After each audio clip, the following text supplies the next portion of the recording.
Hi guys, I am Rishabh Dubey and you are watching गाइडमेंट। तो जैसा कि आपने पिछले लेक्चर में देखा था, मैंने इलेक्ट्रिसिटी चैप्टर को स्टार्ट कर दिया था। तो आइए आज इलेक्ट्रिसिटी चैप्टर पे ही अपने डिस्कशन को आगे लेके चलते हैं।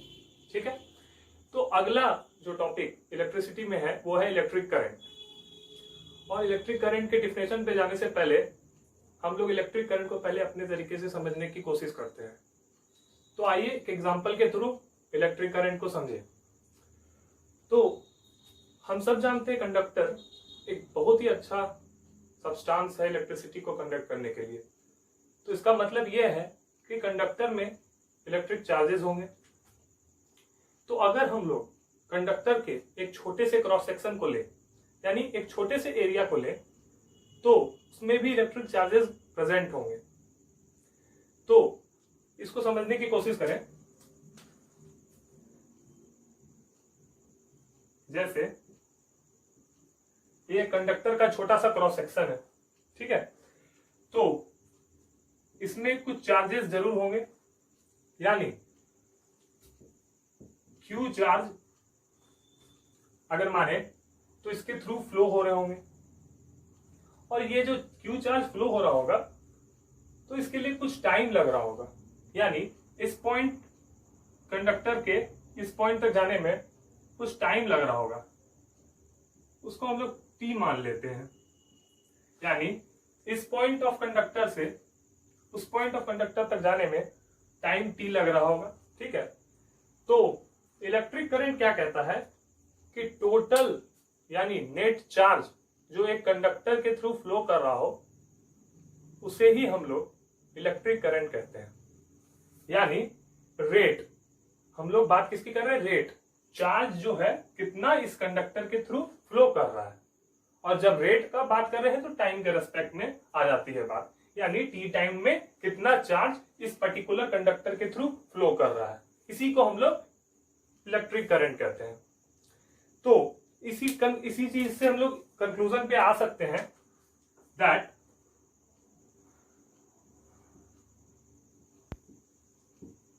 चार्ज बाय टाइम ये और कुछ नहीं, यही इलेक्ट्रिक करंट है।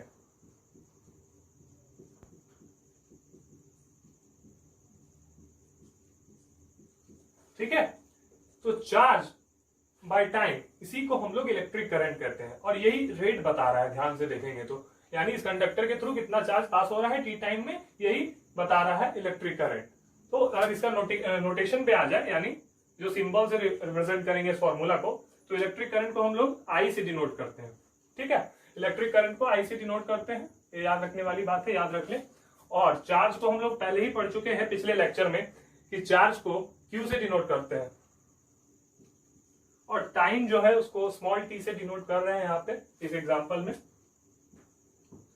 तो यहाँ पे हम लोग के पास एक बहुत ही इंपॉर्टेंट फॉर्मूला आ जाता है, देखने पे आपको यहाँ पे पता चलेगा, जो कि है I is equal to Q by T.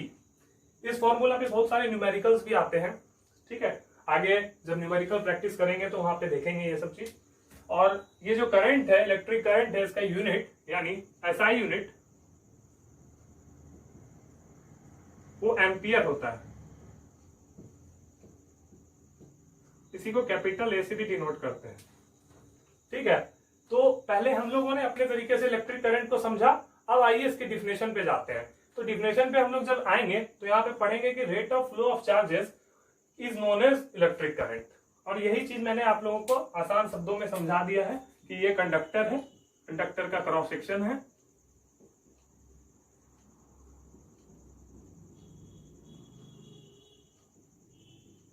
ये कंडक्टर का क्रॉस सेक्शन है। और उस छोटे से क्रॉस सेक्शन का एग्जांपल लेके हम लोगों ने इलेक्ट्रिक करंट को समझ लिया। वही चीज यहाँ पे डिफिनेशन में लिखा हुआ है, आसान शब्दों में लिखा हुआ है, आप लोग समझ सकते हैं। तो ठीक है, आइए इलेक्ट्रिक करंट पे ही अगले टॉपिक को आते हैं, जिसका नाम है डिफिनेशन ऑफ 1 एम्पियर। 1 एम्पियर के डिफिनेशन पे आने से पहले इसको भी हम लोग अपने शब्दों में समझें। जैसे हम लोग जानते हैं करंट का जो फॉर्मूला अभी हम लोगों ने डिराइव किया था वो ये I is equal to Q by T. यहाँ पे I क्या है? करंट, Q चार्ज और T टाइम। तो यहाँ पे पूछा जा रहा है डिफिनेशन ऑफ 1 एम्पियर। और 1 एम्पियर तो पहली बात इलेक्ट्रिक करंट का यूनिट है, और 1 मैग्नीट्यूड बता रहा है, यानी 1 एम्पियर करंट को हम लोगों को डिफाइन करना है। तो कहता क्या है कि 1 एम्पियर करंट वो हो जो ये क्रॉस सेक्शन जो कंडक्टर का है, ये कंडक्टर का जो क्रॉस सेक्शन है, अगर इस क्रॉस सेक्शन से 1 कूलम चार्ज हर एक सेकंड में पास हो, यानी टाइम 1 सेकंड में 1 कूलम चार्ज अगर इस कंडक्टर के थ्रू पास हो, तब हम लोग इसको करंट, इसके जो करंट को 1 एम्पियर कहेंगे। यानी आई जो है 1 एम्पियर तब होगा जब चार्ज जो है नेट चार्ज 1 कूलम पास हो पर सेकेंड। ठीक है, देख भी रहे होंगे तो 1/1 है, ये 1 एम्पियर देगा। ठीक है, तो ये यहां पर से हम लोगों को 1 एम्पियर का डेफिनेशन मिलता है। वही चीज मैंने यहाँ डेफिनेशन में लिखा है, the current passing through a conductor is said to be 1 ampere when 1 coulomb charge passes through it per second. यानी हर सेकेंड 1 कूलम चार्ज इस कंडक्टर से अगर पास होता हो, तब हम लोग इसके द्वारा जो करंट प्रोड्यूस होगा उसको 1 एम्पियर कहेंगे। ठीक है, तो ये छोटा सा बात था, आराम से समझ में आया होगा। और इसी में एक और छोटा सा बात छुपा हुआ है, उसको हम लोग कहते हैं क्वांटाइजेशन। एक नया वर्ड आया, इसी को हम लोग क्वांटाइजेशन कहते हैं, जो छुपा हुआ है इसी के अंदर। तो क्वांटाइजेशन क्या है? क्वांटाइजेशन, देखिए कोई भी कंडक्टर जो है हम लोग जानते हैं उसके अंदर इलेक्ट्रॉन रहते हैं। ठीक है, और अगर हम लोगों को उस कंडक्टर का ओवरऑल चार्ज बताना है, यानी नेट चार्ज उस कंडक्टर में जो प्रेजेंट है वो बताना है, तो हम लोग कैसे डिसाइड करते हैं? तो उसी चीज को क्वांटाइजेशन बताता है। यानी मान लीजिए कंडक्टर है, ठीक है, इसमें बहुत सारे इलेक्ट्रॉन्स होंगे, बहुत सारे, ठीक है, नहीं पता कितने होंगे। तो इसमें जो ओवरऑल चार्ज है, इसका कुछ ओवरऑल चार्ज होगा, यानी मान लीजिए Q। ठीक है, तो ये जो Q है ये क्या होता है? टोटल नंबर्स ऑफ इलेक्ट्रॉन्स इसमें जितने हो, यानी मान लीजिए n नंबर ऑफ इलेक्ट्रॉन्स है इसमें, इनटू इलेक्ट्रॉन का जो मैग्नीट्यूड होता है, जो मैंने पिछले लेक्चर में बताया था, 1.6 इंटू 10⁻⁻19 कूलम, ये होता है। और इसी चीज को हम लोग क्वांटाइजेशन कहते हैं। ठीक है, यानी किसी भी बॉडी में, ये चार्ज बॉडी है, तो किसी भी बॉडी में बहुत सारे इलेक्ट्रॉन्स रहते हैं, और अगर हम लोगों को उसका पूरा ओवरऑल चार्ज पता करना हो तो हम लोग इस फॉर्मूला से पता कर सकते हैं। ठीक है, और इसी चीज को क्वांटाइजेशन कहते हैं। यानी एक बॉडी में कितना चार्ज हो हम लोगों को क्वांटाइजेशन के थ्रू मिल जाएगा आसानी से। ठीक है, ये छोटी बात थी लेकिन बहुत ही समझने वाली बात थी, तो उम्मीद करता हूं ये आपको समझ आया होगा। तो आइए अगले टॉपिक पे मूव करते हैं। तो वो है डायरेक्शन ऑफ इलेक्ट्रिक करंट, यानी वो जो अभी इलेक्ट्रिक करंट हमने पढ़ा उसका डायरेक्शन क्या होता है, ये अभी हम लोगों को समझना होगा। ठीक है, तो डायरेक्शन ऑफ इलेक्ट्रिक करंट समझने के लिए हम लोगों को एक और चीज समझना पड़ेगा सबसे पहले, वो है हायर पोटेंशियल और लोअर पोटेंशियल। ये दो नए नए शब्द आए हैं, तो इन दोनों को हम लोगों को पहले सीखना होगा, तभी हम लोग डायरेक्शन पता लगा पाएंगे इलेक्ट्रिक करंट का कि वो क्या होता है। ठीक है, तो हायर पोटेंशियल और लोअर पोटेंशियल को समझने के लिए मैं एक प्रैक्टिकल एग्जांपल लेता हूं, उसके थ्रू समझाने की कोशिश करता हूं। ठीक है, तो देखिए यहां पे मैंने 2 टैंक लिए हुए हैं, वाटर टैंक। ठीक है, ये टैंक ए है, ये टैंक बी है, और दोनों में वाटर भरे हुए हैं, और वाटर का लेवल दोनों में अलग अलग है। इसमें आप देख के बता सकते हैं वाटर ज्यादा है, वाटर का लेवल ज्यादा है, और इसमें वाटर का लेवल कम है। ठीक है, और दोनों आपस में इंटरकनेक्टेड है।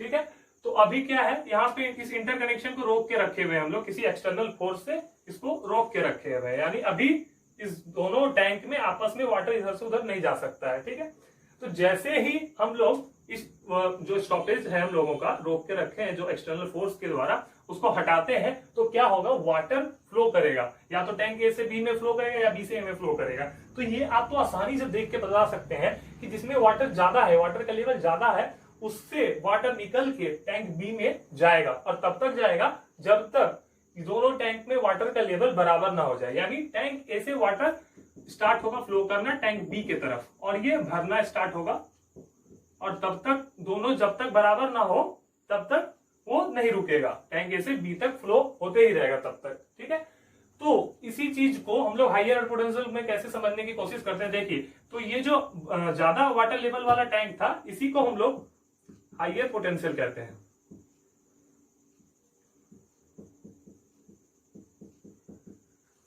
और ये जो जिसमें वाटर का लेवल कम था उसको लोअर पोटेंशियल कहते हैं।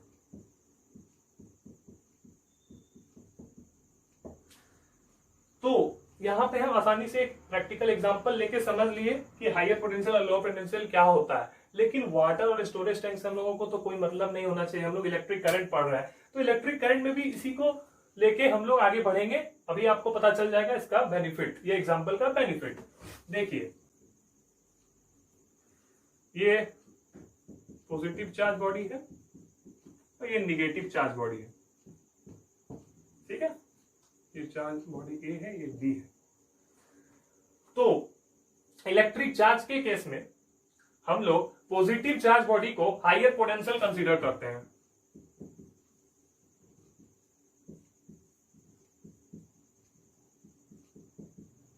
और निगेटिव चार्ज बॉडी को लोअर पोटेंशियल कंसीडर करते हैं।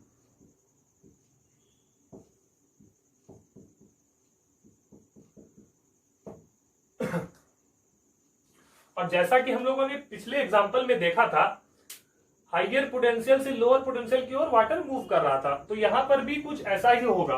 करंट जो है, यानी इस दोनों में जो फोर्स ऑफ अट्रैक्शन रिपल्सन जो भी होगा, तो उससे क्या होगा, करंट जनरेट होगा। करंट क्या होगा, वो हाइयर पोटेंशियल से लोअर पोटेंशियल की तरफ मूव करेगा, यानी करंट के जो डायरेक्शन होगी, इलेक्ट्रिक करंट की जो डायरेक्शन होगी वो हाइयर पोटेंशियल से लोअर पोटेंशियल की तरफ होगी, ठीक है।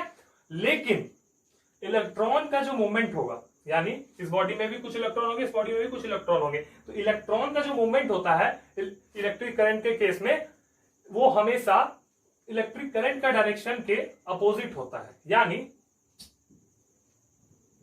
लोअर पोटेंशियल से हाइयर पोटेंशियल आपका इलेक्ट्रॉन का मूवमेंट होगा, ठीक है। इसी और इसके द्वारा जो करंट प्रोड्यूस होता है उसको हम लोग इलेक्ट्रॉनिक करंट कहते हैं, ठीक है।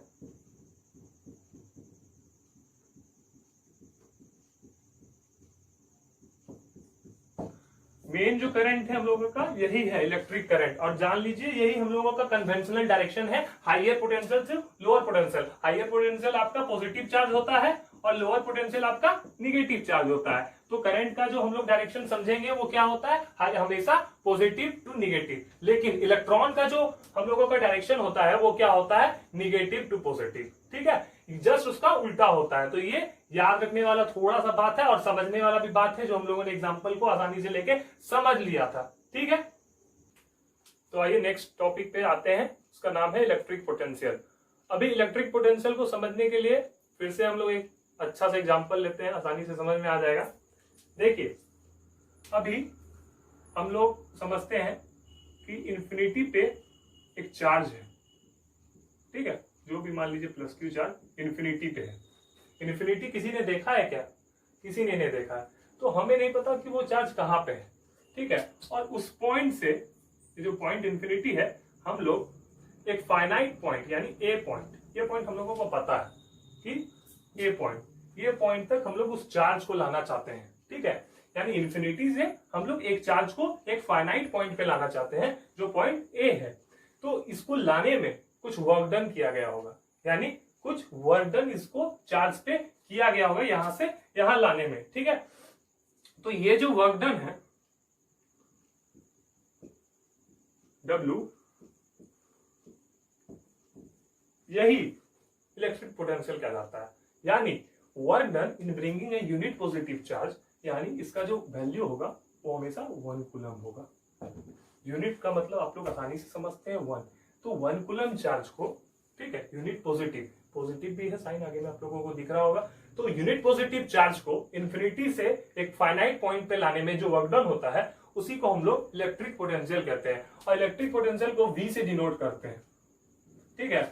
तो इसके डिफिनेशन पे जब आएंगे तो आसानी से समझ सकते हैं, work done in bringing a unit positive charge from infinity to a point is called electric potential, ठीक है। और इलेक्ट्रिक पोटेंशियल को V से डिनोट करते हैं। इलेक्ट्रिक पोटेंशियल जैसे हम लोग समझेंगे उसके बाद अभी अगला टॉपिक आएगा पोटेंशियल डिफरेंस, जो बहुत इंपॉर्टेंट है। दोनों में माइन्यूट सा डिफरेंस है, उसको भी हम लोग अभी समझ लेंगे। लेकिन हम उम्मीद करता हूं ये जो अभी छोटा सा बात मैंने बताया होगा ये समझ में आया होगा।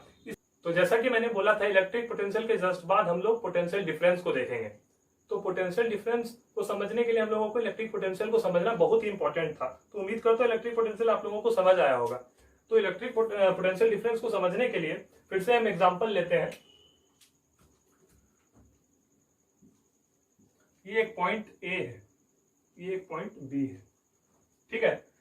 तो पॉइंट ए पे प्लस क्यू चार्ज था पहले, तो पोटेंशियल डिफरेंस क्या कहता है, ये पॉइंट ए से पॉइंट बी में जाने में इस चार्ज को जो वर्क डन लगा होगा उसी को हम लोग पोटेंशियल डिफरेंस कहते हैं। तो आपके मन में तुरंत एक क्वेश्चन आएगा कि इलेक्ट्रिक पोटेंशियल भी तो यही था। जी नहीं, इलेक्ट्रिक पोटेंशियल ये नहीं था। वहां पे जो एक पॉइंट था वो इन्फिनिटी पे था, और यहाँ पे दोनों पॉइंट हम लोगों को पता है, दोनों पॉइंट जो है वो फाइनाइट है, यानी ये पॉइंट भी फाइनाइट है और ये पॉइंट भी फाइनाइट है, दोनों पॉइंट हम लोगों को पता है। और इलेक्ट्रिक पोटेंशियल के केस में क्या था, एक पॉइंट इन्फिनिटी पे था और दूसरा पॉइंट हम लोगों को नोन था, और यहां से यहां आने में जो वर्क डन कर रहे थे उसको हम लोग इलेक्ट्रिक पोटेंशियल कह रहे थे। लेकिन यहाँ पे क्या है कि दोनों पॉइंट नोन है, और यहां से यहां आने में इस पॉजिटिव चार्ज को, यूनिट पॉजिटिव चार्ज यहाँ पे भी होंगे, यानी इसका जो मैग्नीट्यूड होगा चार्ज का वो 1 कूलम होगा, और चार्ज तो पॉजिटिव है, देख ही रहे होंगे यहाँ पे साइड। तो यहां से यहां जाने में जो वर्क डन होगा, यानी पॉइंट ए से बी में जाने में इस पॉजिटिव चार्ज को जो वर्क डन होगा उसको हम लोग W से डिनोट करते हैं। तो यही W पोटेंशियल डिफरेंस कहलाता है, ठीक है। अभी PD लिख रहा हूं, ठीक है। तो दोनों में एक माइन्यूट सा डिफरेंस है कि वहां पे पॉइंट जो था एक इन्फिनिटी पे था, यहाँ पे दोनों पॉइंट फाइनाइट, ये एक माइन्यूट सा डिफरेंस था। एक और तरह से पोटेंशियल डिफरेंस को समझ सकते हैं ये कि ए पे जो इलेक्ट्रिक पोटेंशियल होगा और बी पे जो इलेक्ट्रिक पोटेंशियल होगा, बी का कुछ इलेक्ट्रिक पोटेंशियल होगा, ए का भी होगा। इसका कहने का मतलब एक चार्ज इन्फिनिटी पे था, ठीक है, उसको ए पे लाया गया, तो यहाँ पे इसका कुछ इलेक्ट्रिक पोटेंशियल होगा पॉइंट ए का। फिर एक चार्ज इन्फिनिटी पे था, यानी ये जो यहाँ पे होगा उसको बी पे लाया गया, फिर यहाँ पे भी इसका कोई इलेक्ट्रिक पोटेंशियल होगा। सपोज ए पे जो इलेक्ट्रिक पोटेंशियल है उसको हम लोग V1 कंसीडर करते हैं, और बी पे जो इलेक्ट्रिक पोटेंशियल है वो उसको हम लोग V2 कंसीडर करते हैं।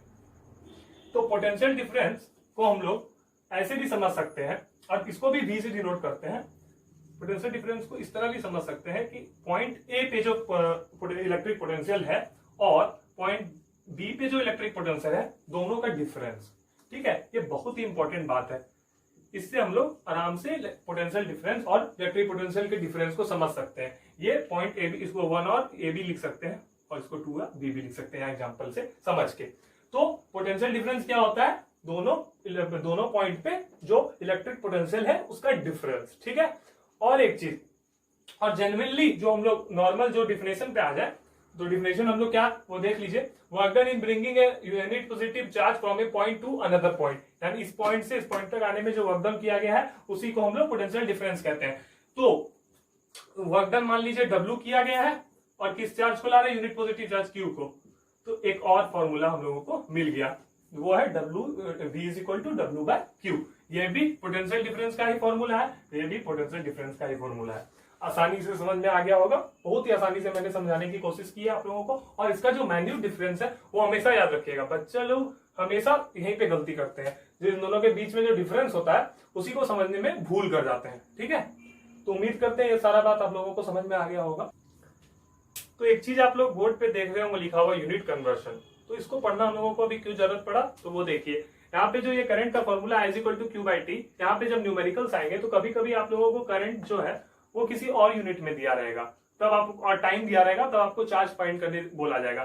तो हम लोगों को वहां पे इसके SI यूनिट में इसको कन्वर्ट करना सीखना होगा। मान लीजिए इसका जो और सब यूनिट है वो क्या क्या हो जाएगा, किलो एम्पियर, ठीक है, या मिली एम्पियर, या मेगा एम्पियर, या माइक्रो एम्पियर। ये सब में अगर आपको करंट को दिया रहा तो वहां पे आपको कन्वर्ट करना होगा इसको एम्पियर में। तो वो कैसे करते हैं वो देख लीजिए, 4 फॉर्मूला है आसान, उसको समझ लीजिए। तो सबसे पहला है 1 kilo ampere is equal to 10 to the power 3 ampere.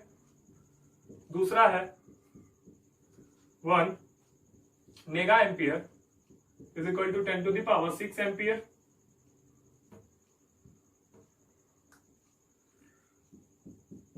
One milli ampere is equal to 10 to the power -3 ampere, और 1 micro ampere is equal to, आप लोगों को काम आएगा जब हम लोग इस पे न्यूमेरिकल बनाएंगे। तो इसको नोट बना के रख लीजिए, ठीक है। तो दोस्तों आज के लेक्चर को यहीं पे एंड करते हैं। उम्मीद करता हूं आप लोगों को यह लेक्चर पसंद आया होगा, और अगर कोई भी डाउट आप लोगों के मन में रहता है या कोई सजेशन देने का मन करता है तो कमेंट सेक्शन में जरूर पूछें, और इस वीडियो को लाइक और शेयर भी जरूर करें, और चैनल पे नए हो तो सब्सक्राइब भी करें। होती है आप सबसे मुलाकात अगले लेक्चर में, तब तक के लिए हृदय की गहराइयों से आप सभी का धन्यवाद।